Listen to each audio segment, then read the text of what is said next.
కానీ నేను వెళ్ళిపోయిన తర్వాత వేల మంది నీకు పిల్లల్ని ఇస్తున్నాను డాడీ అన్నారు. అలాగా ప్రేమతో మీరందరూ వచ్చారు. ఇంతకన్నా నాకేం కావాలి? ఒకవేళ వాళ్ళిద్దరూ బ్రతుకుంటే నా ప్రేమ వాళ్ళకే పరిమితం అయిపోనేమో. కానీ ఈరోజు నా కుమారుల కార్యక్రమానికి మమ్మల్ని ప్రేమించి మీరందరూ వచ్చారు. మీరందరూ నాకు పిల్లలతో సమానం.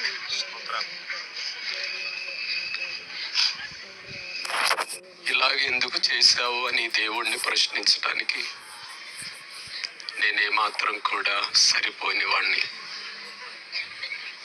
కానీ దేవుడు ఏది చేసినా దాని వెనకతల ఏదో ఒక చిత్తం దాచబడి ఉంది.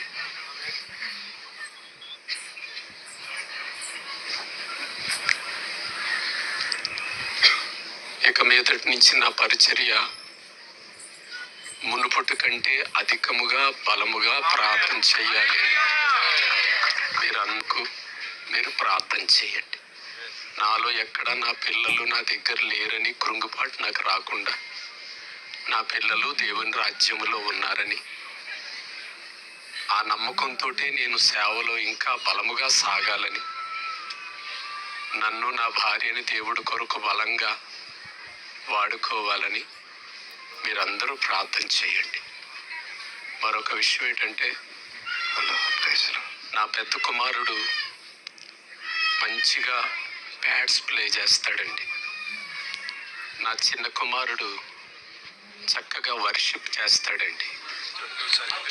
అప్పుడు నేను అనుకున్నాను, నా బలం ఈలే అనుకున్నాను. అయితే దేవుడు వారిద్దరిని ఎందుకు ఇంత తొందరగా ఆయన రాజ్యానికి పిలుచుకున్నాడు అని ఆలోచిస్తుంటే నా హృదయంలో ఒక ప్రేరేపణ వచ్చిందండి. ఆ ప్రేరేపణ ఏంటంటే, పరలోకములో దేవునికి కోటాను కోట్ల మంది దేవదూతల సమూహముతో నిత్యము పరిశుద్ధుడు అని ఆరాధిస్తారు కదా. అక్కడ ఎవరికో ఏదో సమయంలో ప్లేయర్ ఎవరో తక్కువ వచ్చి ఉంటారు. అందుకు అక్కడ ఆయన ఆరాధించే గుంపులో వర్షిప్లో ఎవరో తక్కువ వచ్చి ఉంటారు. అందుకే నా చిన్న కుమారుడిని కూడా తీసుకున్నాడు. నా ఇద్దరు పిల్లల్ని కూడా ఆయన పని కొరకు తీసుకున్నాడు అంటే అంతకన్నా నాకు సంతోషం మరొకటి లేదు.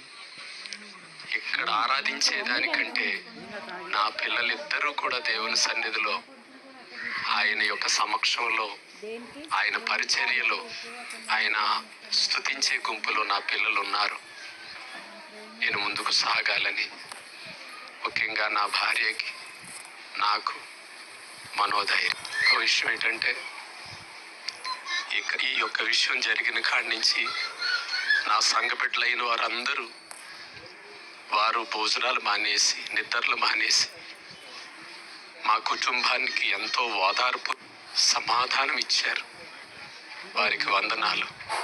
నా సంఘ బిడ్డలు కాకపోయినా ఈ చుట్టుపక్కల పరిసర ప్రాంతాల్లో ఈ విషయం తెలియగానే ఎంతోమంది మమ్మల్ని ప్రేమించి ఇక్కడికి వచ్చారు.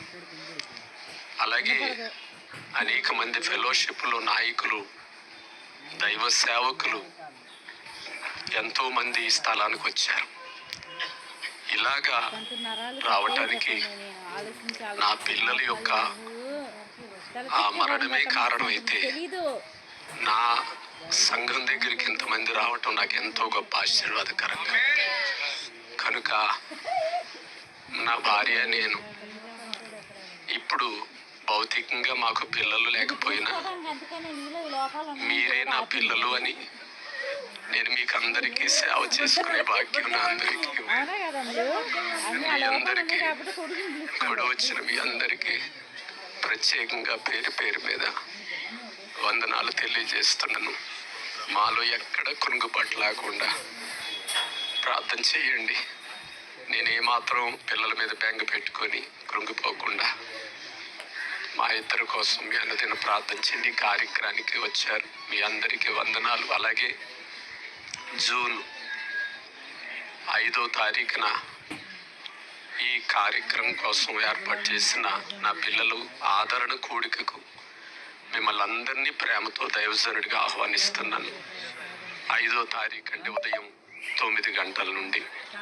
కనుక ఎవరిని పేరు పేరు మీద పిలవలేదని బాధపడకండి. కనుక మీరందరూ, అలాగే దైవజనులను కూడా ప్రేమతో ఆహ్వానిస్తున్నాను. మరి మా కుటుంబం కొరకు మీరందరూ ప్రార్థన చేయండి. అయితే ఒక కన్న తండ్రిగా చిన్న బాధ ఏమిటంటే, ఇద్దరు పిల్లల్ని కడుపులో పెట్టుకొని పెంచుకున్నాను. అయితే నేను చేసిన పొరపాటు ఏంటంటే, దేవుడి కంటే ఎక్కువగా నా పిల్లల్ని ప్రేమించానేమో. ఒకవేళ నన్నే ఎక్కువగా ప్రేమించాలి రఘుయేలు నువ్వు అని ఒకవేళ అలాగాని జరిగించాడేమో అనుకున్నావును. దేవుని కంటే ఈ లోకంలో మనం దేన్ని ఎక్కువ ప్రేమించినా అది ప్రమాదమే కదా. కనుక ఇక నుంచి నా పొరపాటు నేను తెలుసుకుని, నా దేవుడి కంటే ఇంకెక్కువగా దేన్ని ఏది ప్రేమించునని ఇందు మూలంగా నేను తెలుసుకున్నాను. నా కోసం, నా